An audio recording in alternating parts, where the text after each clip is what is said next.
Hello ladies and gentlemen, Jeremy here. Today we're going to talk about the top 5 best tropical fragrances on the market.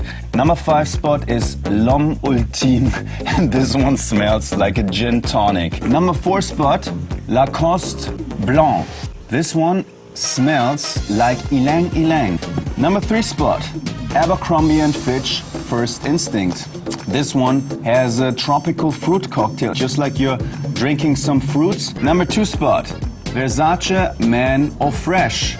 This one is a gorgeous fragrance. Why? Because it is based on the note of star anise. And now, the number 1 most tropical, best tropical fragrance, Creed's Virgin Island Water. Let's do a spin with the penguin for that.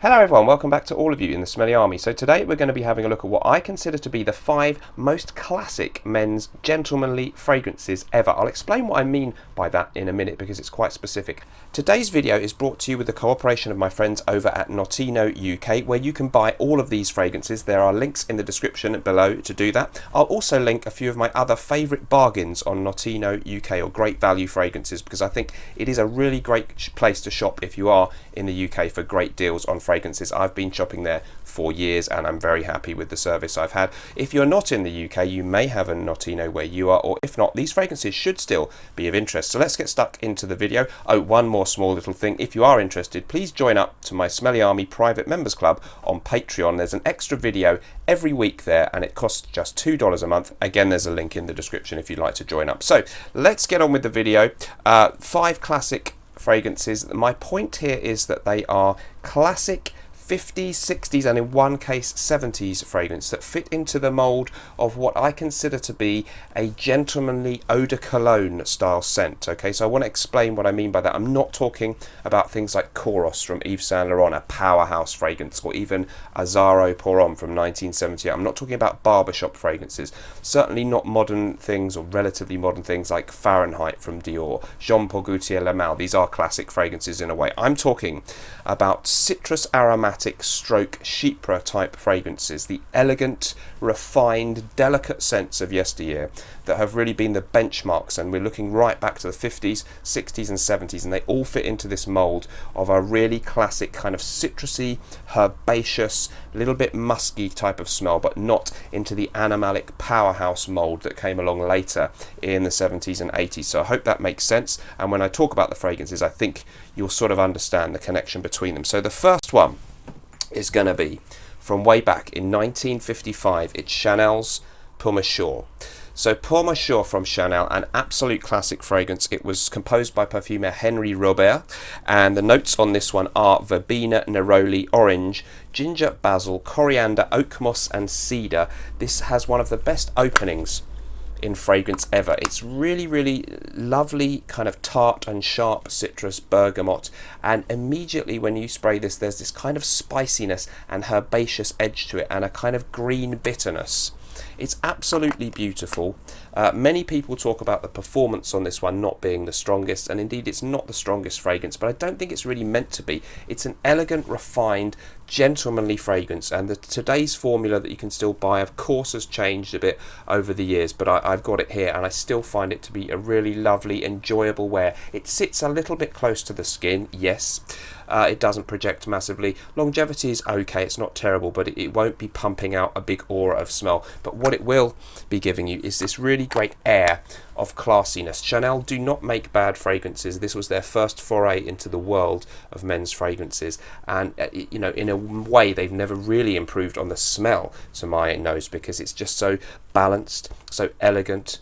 It's wearable in any situation and pretty much any season, but it's got complexity to it, a certain spiciness, some florals, a really, really beautiful and ideal fragrance for men of any age to wear. And I want to make that point, whatever age you are, I think you've got to check these out, and you should have at least one in your collection, I think, if you're into fragrances. Next up then, we're doing these in chronological order of when they release. So my next choice is one that you've heard me talk about perhaps before, and it's Monsieur de Givenchy.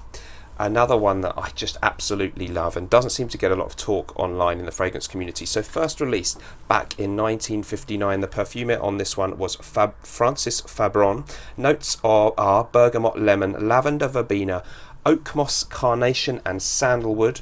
Again, we have a reissued version that you can get in the Parfums Mythique series from Givenchy. I do have a vintage bottle. There are some differences, but broadly how I would describe the two fragrances is pretty much the same. Again, an exquisite classic citrus cologne style opening, a little bit less spicy, and to me a little bit drier. There's a certain sweetness to me in Chanel Pour Monsieur. This one drier and more bitter to my nose, and has a really, really elegant feel. Something in it reminds me a little bit of pear drops, the sweet that you can, or candy that you can get in the UK, and that can give a slightly stuffy old school feel for some people, but I find it to be entirely charming, and a very, very wearable, great work scent. Lovely kind of herbaceous aromatic middle notes, and a dry down that is soft, quite soapy, a little bit musky, and still hangs on to this green citrus-esque kind of bitterness. And of course the oak moss, it won't be real oak moss that they use much of anymore, but there's this kind of feeling of that oak moss type accord that they've still managed to get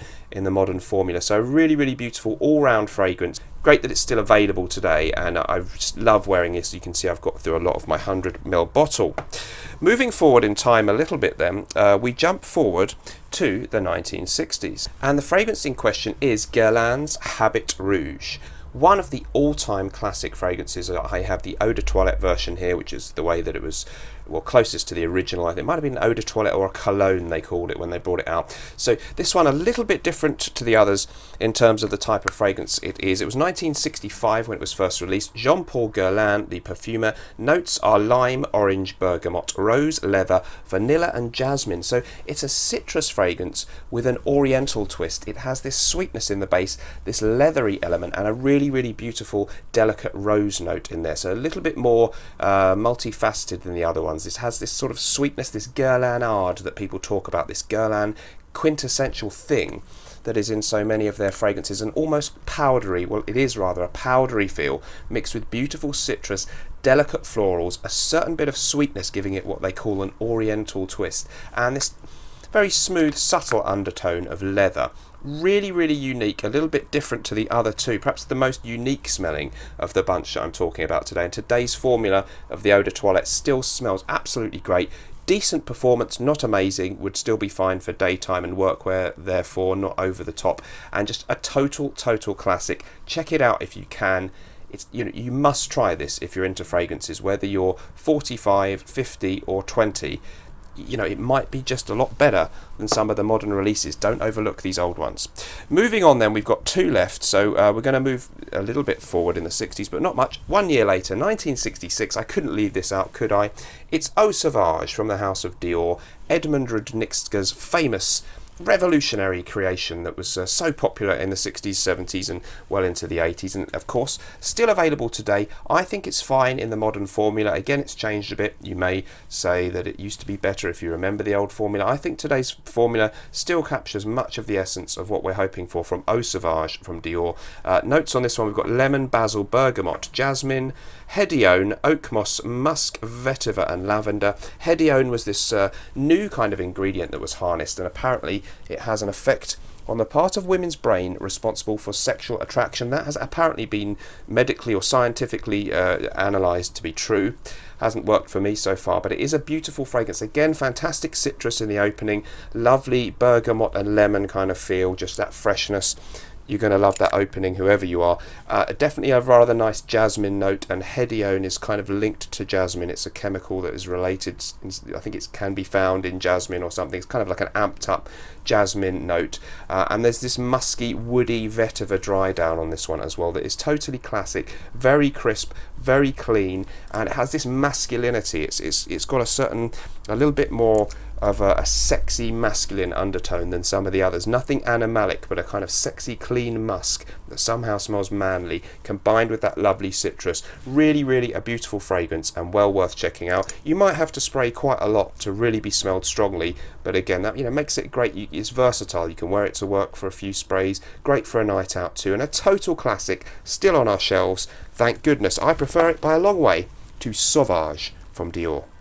So last but not least, I'm going to throw in an honourable mention as well, actually, from the 80s, but the last one that was officially in these 5 is going to be Yves Saint Laurent's Pour Homme. Today's version that you can get looks like this, so that's the version you can get on Notino UK. I've tried it out quite a bit. I think it's fine. It's a great reformulation, and it's very close to my slightly older bottle here. This one, 1971, Raymond Sheeley was the perfumer. Notes are lavender, lemon, verbena, rosewood, clary sage, sandalwood, tonka, patchouli and vetiver. Much of the same kind of feel in that it's got a lovely citrusy opening, but it has quite a lot of lavender, more prominent element of lavender in this one, and a bit more woody guts and heaviness. Just looking forward to the 70s a little bit in having that slightly testosterone laden undertone of musk and something just a tiny bit gnarly just beginning to creep in there, but not to the extent of things like Chorus from Yves Saint Laurent, which came along 10 years later, which were much heavier. So a really, really nice sexy masculine citrus and woods combination with quite a bit of lavender, almost leaning a bit barbershop, but not really an out and out barbershop scent. So a really, really beautiful fragrance, and the modern formula looking like that, absolutely great, well worth trying out, and a stunner really that's just totally overlooked and not talked about enough in our fragrance community. I'm going to throw in one honourable mention, then I go right up to the 80s. Armani's Eau Pour Homme. Again, this is an older bottle. The modern formula is really, really nice, very close I think to my old bottle, and performance on the two from what I've tested very much even, so don't worry about searching out the old one. The modern version is really, really great. It's a superb citrus aromatic fragrance. Roger Pellegrino was the creator for this one. 1984 the year. Citrus notes in the opening, lavender, jasmine, vetiver, patchouli. Reminds me a little bit of a modern Acqua di Parma release, or even the original, maybe Acqua di Parma Colonia and or Assoluta. Many people compare it to Eau Sauvage from Dior. It's kind of Armani's answer to that. Lovely woods in the base, a little bit of that masculine undertone, something a bit hairy chested hanging around in there, underneath the beautiful crisp lemony citrus. You have to kind of smell them. I'm going to have to describe them very similarly in having nice, beautiful citrus notes, a lot of these, but if you smell each one, they've each got their own character. Highly recommended to check out Armani's Eau Pour Homme. So these are my most classic, gentlemanly, eau de cologne type fragrances, a real favourite category of mine. Let me know if you've tried any of these, if you own them, and if you agree that this category has, is it real? I made it up, really, this category of the classic gentlemanly cologne from the 50s, 60s, 70s, and this one from the 80s. But I think it's a kind of viable genre of perfumes that I love. So please comment down below. Don't forget to check them out over at Notino UK, links in the description. I'll see you in the next video. Remember, whatever you're doing in life, let's project. Bye bye.